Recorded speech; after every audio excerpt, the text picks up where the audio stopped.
again for another video.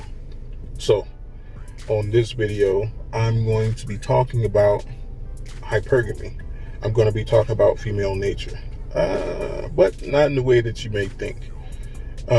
Sure, it's a subject that is beat to death, that is talked about widely and very rangely.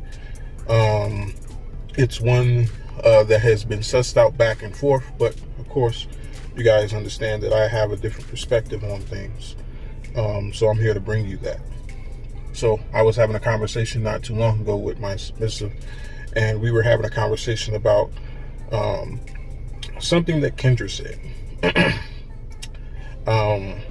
She said that a woman's femininity is not in check if she's always seeking out something else.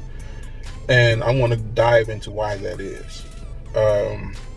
Because of the yin and yang aspect of it.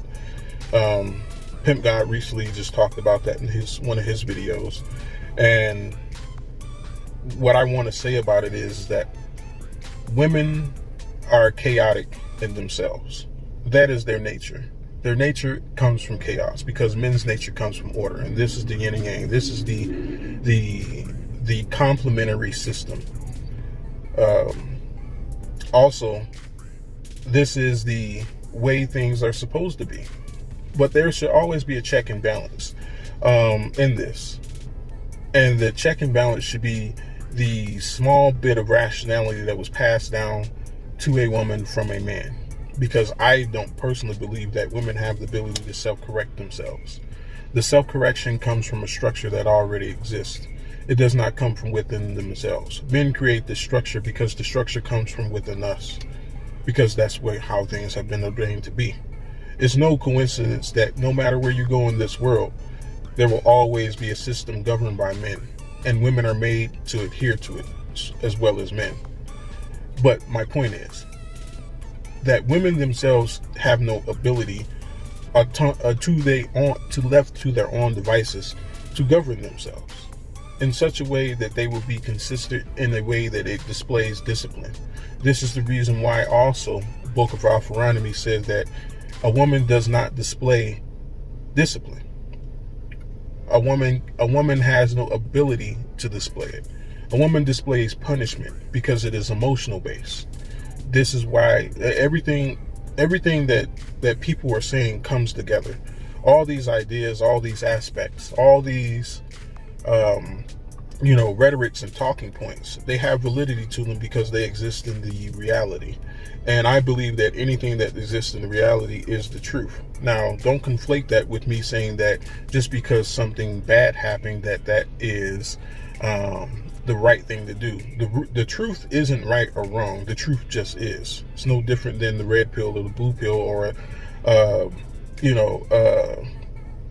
female nature versus male nature. It's just, these things just are. None of it's wrong, because these things are necessary to exist so that we have the system that we need to perpetuate what we need to perpetuate, whether it be our system of government, whether it be our ideologies, religious beliefs, biology,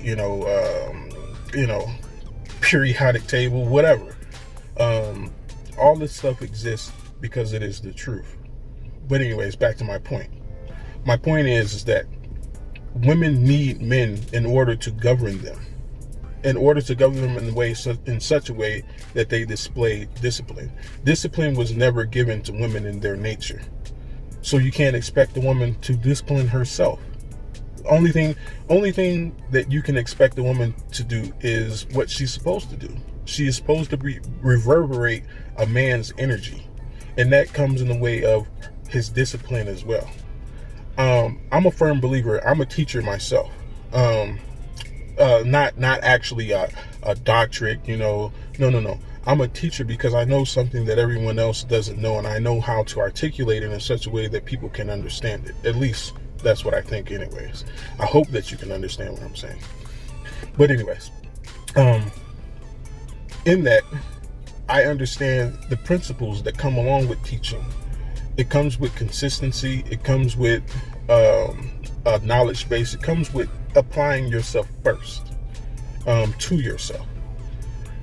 Because once again, as a man, I understand that the discipline exists in me. I just have to cultivate it. I just have to learn from other men as well on how they discipline themselves in the way that turns into something tangible. This is also how principles are built. Principles are templates of discipline. That's pretty much what they are. And we teach these templates of discipline to women and children. And once again, as a teacher, I understand how these things are supposed to work. How discipline is supposed to work is you never teach anyone discipline. Never. You never teach anyone discipline. You teach a person a discipline, and they take points from that discipline to discipline themselves. The only person that can teach themselves how to be disciplined is that person themselves. No one else can teach you discipline. This is why women take from men in regards to a lot of things, actually, but in regards to discipline, because they have no ability to teach themselves. We are the teachers of women. We are the teachers of children. Everything is supposed to be reverberated through our women to our children from us. That's how things are meant to be. That's how things have been. And that's how things will continue to be if they are to be under a functional system. Anything that goes against this system of functionality, of course, like I've said plenty of times, is dysfunctional. If you find yourself outside of these boundaries, then you yourself are dysfunctional, man or woman. If you find yourself in a position where a woman is teaching you most of your so-called discipline, you yourself are dysfunctional. You need to look within yourself, and you need to up your masculinity. Matter of fact, I'm going to speak on that as well. Upping your masculinity. A lot of men think that masculinity is just something that you do. It's not something that you do. It is who you are. It is your principles, what you stand for. It's what you believe in. It's what you will not turn your back on. That's what your masculinity is. Your masculinity is who you are and how you represent yourself as a man in this world. When you improve your masculinity, you have the ability to see things that other people cannot see, because that's what masculinity does.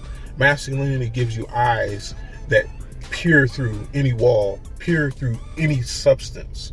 It gives you the ability to see the future and put it together with the past. It's almost like it's a superpower.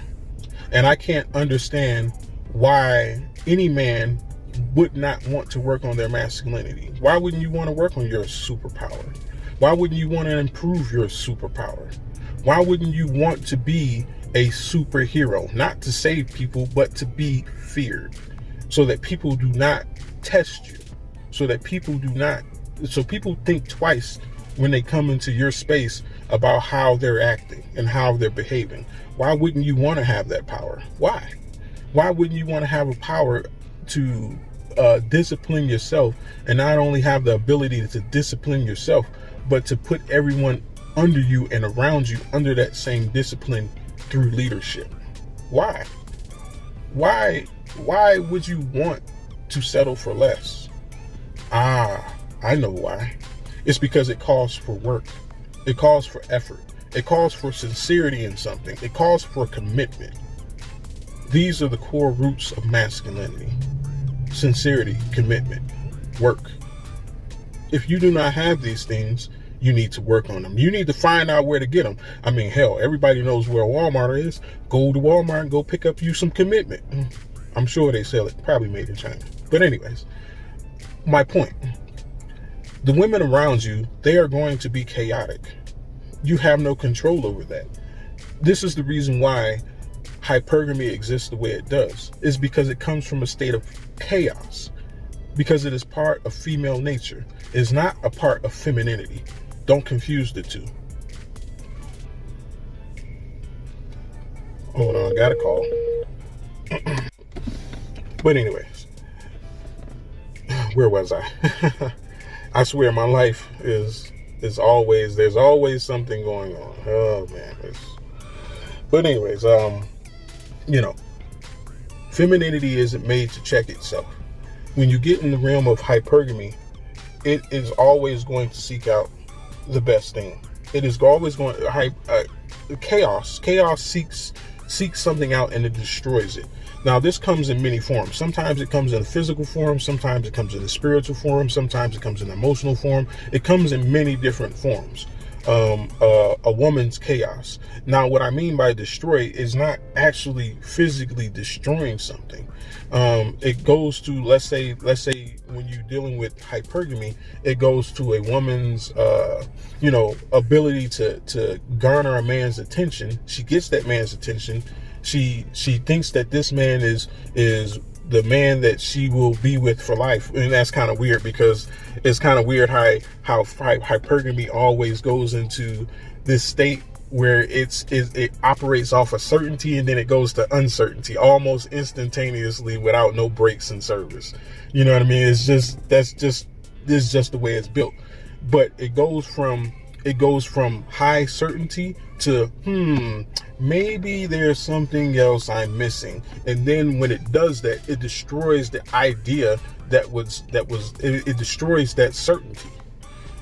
And it's going to repeat that process over again. It's going to seek, destroy, seek, destroy, seek, destroy. It's going to seek out a man. It's going to find that man, and it's going to destroy the idea of what that man represents.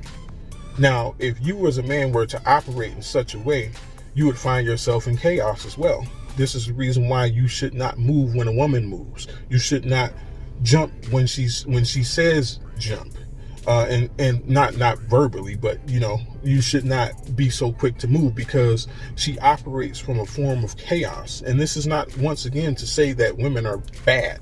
We stop this video. This is not, once again, to say that she is bad. It just is. This is meant to test you as a man. This is meant to make sure that you have what it takes to be taking on such a woman. There's nothing but her checks and balances to make sure.